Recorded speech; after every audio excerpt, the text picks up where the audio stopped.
जल का विशेष प्रयोग बताने वाले हैं। ये साधारण जल है, शुद्ध साफ जल है जो हम पीने के काम में लेकर आते हैं। उसी का इस्तेमाल कैसे आपको अपने जीवन में खुशियों के लिए करना है, समृद्धि के लिए करना है, माँ लक्ष्मी की प्रसन्नता के लिए करना है, अपने ग्रहों को बैलेंस करने के लिए करना है।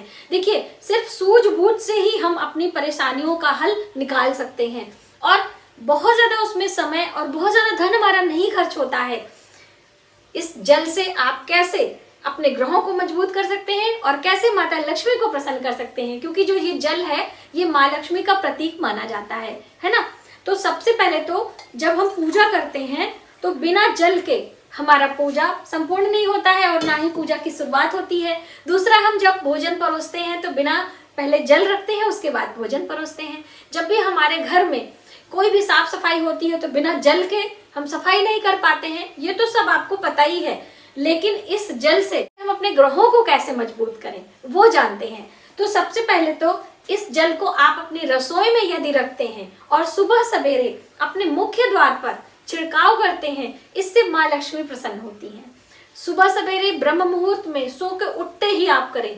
बहुत सारे लोगों को कंफ्यूजन होती है स्नान करें। देखिए, स्नान करने के बाद जो हम जल छिड़कते हैं वो एक अलग बात है, लेकिन रात का रखा हुआ जल किसी भी पात्र में, चाहे आप ये चांदी का मेरा पात्र है, ये स्टील का है, इधर ये तांबे का है, अभी मैं आपको अलग अलग वो भी बताने वाली हूँ। किसी भी पात्र में आप जल भरें अपनी रसोई में, रात को इसे ढककर रखें, सुबह सवेरे अपने मुख्य द्वार पर छिड़काव करें।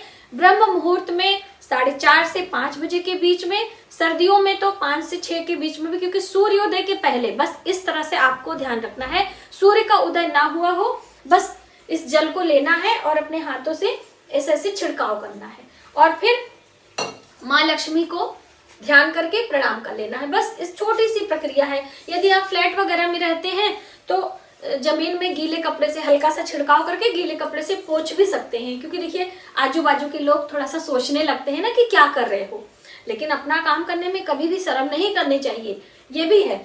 तो ये पहला प्रयोग, मैंने इस पर एक सेपरेट वीडियो भी दी है, तो वो आप देख सकते हो। अब जो लोग सुबह नहीं उठ सकते हैं वो क्या करेंगे, तो वो इस जल को स्नान के बाद छिड़काव करेंगे। अब स्नान के बाद इस जल के छिड़काव की जो प्रक्रिया है वो बदल जाएगी। कैसे? इस जल को हम पहले गंगा जल डालेंगे और फिर ये जल डाल के थोड़ा सा केसर, थोड़ी सी हल्दी डालेंगे, ठीक है।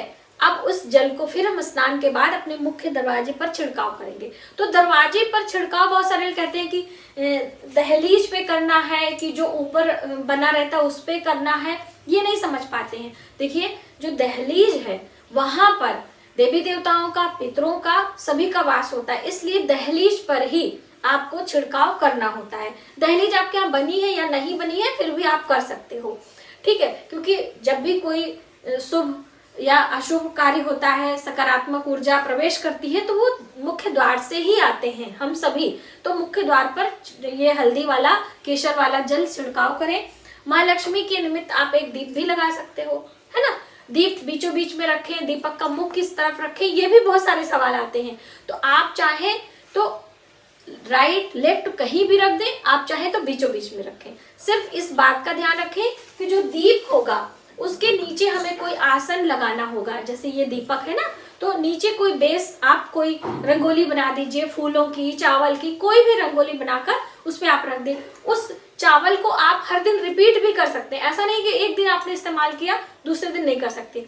दीपक हर दिन नया लेना है, तांबे का, पीतल का, चांदी का, कोई भी दिया ले या मिट्टी का दिया ले। मिट्टी का दिया ले रहे हैं तो हर दिन चेंज करें, और धातु का दिया ले रहे हैं तो आपको धो के साफ कर लेना है। बस ये आपको क्लियर हो गया। अब इस जल को हम अपने ग्रहों को मजबूत कैसे करेंगे, इन सब चीजों से तो हमारे घर के पितर प्रसन्न होते हैं, माँ लक्ष्मी प्रसन्न होती हैं, जो मैंने आपको बताया।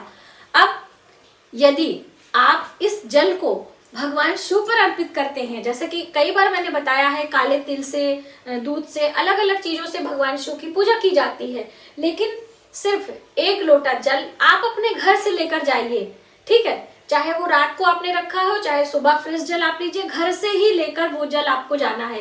यदि नित्य प्रतिदिन आप शिवालय जाकर 1 लोटा जल भगवान शिव को जलाभिषेक करते हैं, भगवान शिव के मंत्रों का जप करते हैं, तो आपका चंद्रमा अच्छा होता है। और चंद्रमा बैलेंस हो जाता है तो हम अनेक परेशानियों अपनी सूझबूझ से, क्योंकि चंद्रमा का संबंध मन से होता है, तो हमारा मन मजबूत होता है और हम अपने सभी कार्य को सूझबूझ से अच्छे से कर पाते हैं। तो ये तो पहला बिल्कुल इसमें फ्री ऑफ कॉस्ट आप कह लीजिए, ठीक है, ये आपकी रेमेडी हो गई। अब हम सूर्य को कैसे बैलेंस करेंगे? तो भाई सूर्य के लिए तो मैंने कई बार आपको बताया है, तांबे के लोटे से भगवान सूर्य को अर्घ देना है और उगते हुए सूर्य को जल देना है। बस ये चीजें आपको ध्यान में रखनी है। उगते हुए सूर्य को प्लेन वाटर आप दे सकते हो, अलग अलग चीजें मिलाकर भी देते हैं, सभी जानकारी डिटेल में है तो वो आप वहां से देख सकते हो। तो 1 लोटा जल उगते हुए सूर्य को हमें देना है। जहां से भी आपको सूर्य दिखाई दे वहां पर आप जाके दे सकते हो, घर से, बालकनी से, छत से, टेरिस पे, कहीं भी आप 1 लोटा जल सूर्य को देने से मान सम्मान में वृद्धि, हमारे स्वास्थ्य उत्तम होते हैं, हमारी हड्डियां मजबूत होती है, हमारे आंखों की रोशनी बढ़ती है, बहुत सारे बेनिफिट है। अब उस पर हम नहीं जाएंगे, ठीक है। आपके चंद्र और सूर्य बैलेंस हो जाते हैं सिर्फ 1 लोटे जल से। अब हम आते हैं अपने मंगल ग्रह को कैसे मजबूत करें। देखिए, मंगल हमारी स्टेमिना होती है, हमारा स्ट्रेंथ होता है, मजबूती हमें चाहिए, हमें स्ट्रांग बनना है। विल पावर हमारा मजबूत नहीं होता है यदि मंगल अच्छा नहीं होता है। ऐसे में हम इस जल को थोड़ा सा मीठा करेंगे, थोड़ा सा शक्कर डालेंगे, चीनी डालेंगे। ये देखिए, ये जो शक्कर है इसको मिलाएंगे, इस जल को मीठा करेंगे। अब इस मीठे जल को हमें मजदूरों को, जो होम मेकर होते हैं, जो मकान बनाते हैं, उन्हें पिलाना है। जितने भी होम मेकर हैं जो मकान कंस्ट्रक्शन का काम करते हैं, आप उन्हें पिलाएं।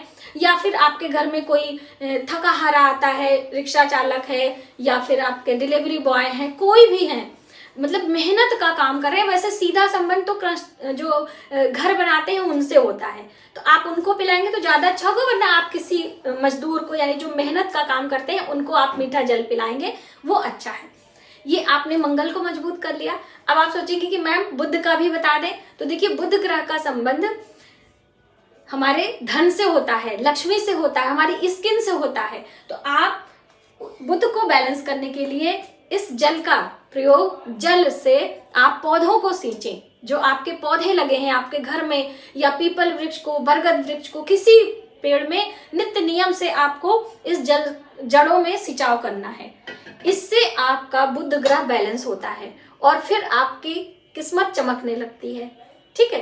अब गुरु ग्रह कैसे बैलेंस करेंगे? तो गुरु ग्रह को बैलेंस करने के लिए इस जल को आपको मंदिर में ले जाके पंडित पुरोहित जो होते हैं, वो गुरु ग्रह को रिप्रेजेंट करते हैं, आप उन्हें पिला सकते हो। पीने के लिए जल, छोटे छोटे बॉटल्स आप खरीद कर उन्हें दे भी सकते हो। मंदिर जाके आप हर दिन 2 बोतल आप अपने घर से लेके जाएं, तो भाई देखिए, उसे आप मीठा भी कर सकते हो, उसमें केसर भी मिला सकते हो, दूध भी डाल सकते हो, कैसे भी करके पीने लायक हो जाए आप उन्हें दे सकते हो। इससे हमारा गुरु ग्रह बृहस्पति मजबूत होता है और केले के जड़ों में भी सींचने से हमारा गुरु ग्रह बृहस्पति मजबूत होता है। शुक्र को कैसे मजबूत करेंगे? देखिए, शुक्र सौभाग्यवर्धक है और शुक्र का संबंध महिलाओं से होता है ना। माँ लक्ष्मी की पूजा हम धन के लिए करते हैं, शुक्र को अच्छा करने के लिए। तो आप महिलाओं को, सुहागन स्त्रियों को आप इस जल का दान करें। अब सुहागन स्त्रियां आप कैसे जल का दान करेंगे? तो आप जैसे देखा होगा आपने, मीठी सौगंधी खिलाई जाती हैं हमारे लोगों के यहाँ यूपी में। हम सुहागन स्त्रियों को बुलाते हैं और उनको प्रणाम करते हैं, उनका पूजन करते हैं और उन्हें गुड़ और लाई वगैरह, मुरमुरा जो होता है वो सब देते हैं खाने को। तो कहने का अर्थ है कि सुहागन स्त्री को यदि हम जल का दान करते हैं तो हमारा शुक्र ग्रह बैलेंस होता है। और चलते चलते फटाफट से आपको मैं शनि और राहु केतु का भी बता दूं। तो देखिए, शनि के लिए आप कीड़े मकोड़े जितने भी होते हैं वो शनि ग्रह को रिप्रेजेंट करते हैं। तो आप कीड़े मकोड़ों के लिए जल रखें, पंछियों के लिए रखें, उससे आपका शनि अच्छा होगा। और शनि बुजुर्गों से भी संबंध रखता है और शनि हमारा मजदूरों से भी, जो मेहनत मजदूरी यानी कि जो सफाई वगैरह करते हैं, उनसे भी संबंध रखता है। मजदूरों की हम बात करें तो जो सफाई कर्मचारी हैं उनका संबंध होता है। तो आप जितने भी सफाई कर्मचारी हैं, जो रोड साफ करते हैं, जो कूड़ा वगैरह उठाते हैं, उनको आप जल पिला सकते हो। इससे आपका शनि अच्छा होगा। लेकिन शनि धीरे धीरे स्ट्रांग होता है, आपके अपने व्यवहार में भी बदलाव करना पड़ेगा। और राहु केतु के लिए तो आप पंछियों की सेवा करें, स्वान डॉग को जल पीने के लिए आप रखें, कहीं पॉट में आपको जल भर के रखना है जिससे स्वान कुत्ते वगैरह आके पानी पी सकें। पंछियों के लिए हम मिट्टी के बर्तन में पानी भर के रखते हैं, इसीलिए कि हमारे राहु केतु शनि ये तीनों ही बैलेंस होते हैं जब हम इन लोगों की सेवा करते हैं। तो आपने देखा कि ये एक लोटा जल कैसे हमारे जीवन में समृद्धि ला सकता है। दोस्तों, जल हमारी सकारात्मक नकारात्मक ऊर्जा सोखने की शक्ति रखता है। आपने देखा होगा कि जब किसी फिल्म में देखा है या फिर किसी सीरियल में देखा होगा कि जो सीआईडी डॉग्स होते हैं वो कैसे कंफ्यूज हो जाते हैं, कितने एक्सपर्ट रहते हैं, कितने ट्रेंड रहते हैं, लेकिन ये जल उन्हें भी भ्रमित कर देता है। जैसे कि कोई भी मुजरिम होता है और वो भागता रहता है और जल जब मिलता है, यदि उसके गोल गोल वो घूम जाता है तो उसकी एनर्जी वहीं स्टोर हो जाती है, आगे बढ़ने ही नहीं पाती है। और जो वो डॉग होता है, जो एक्सपर्ट डॉग है, जिसे ट्रेनिंग दी गई है, स्मेल करके लोगों को वो पहचान लेता है, लेकिन उस जल के कारण वो भी वहां पे फेल हो जाता है। तो कहने का अर्थ है कि जल बहुत सकारात्मक ऊर्जा से हमें भर सकता है यदि हम इसका सही इस्तेमाल करें। तो आज की वीडियो में आपने जाना कि एक लोटे जल से कैसे हम अपने जीवन में बदलाव ला सकते हैं और अपने जीवन में खुशियां ला सकते हैं। तो आज की वीडियो में बस इतना ही। यदि हमारी जानकारी आपको थोड़ी सी भी हेल्पफुल लगे तो प्लीज वीडियो को ज्यादा से ज्यादा लोगों में शेयर करें, आने वाले वीडियो के लिए सब्सक्राइब करें। मिलते हैं एक नई जानकारी के साथ नए वीडियो में, तब तक आप अपना ख्याल रखें। जय माता दी।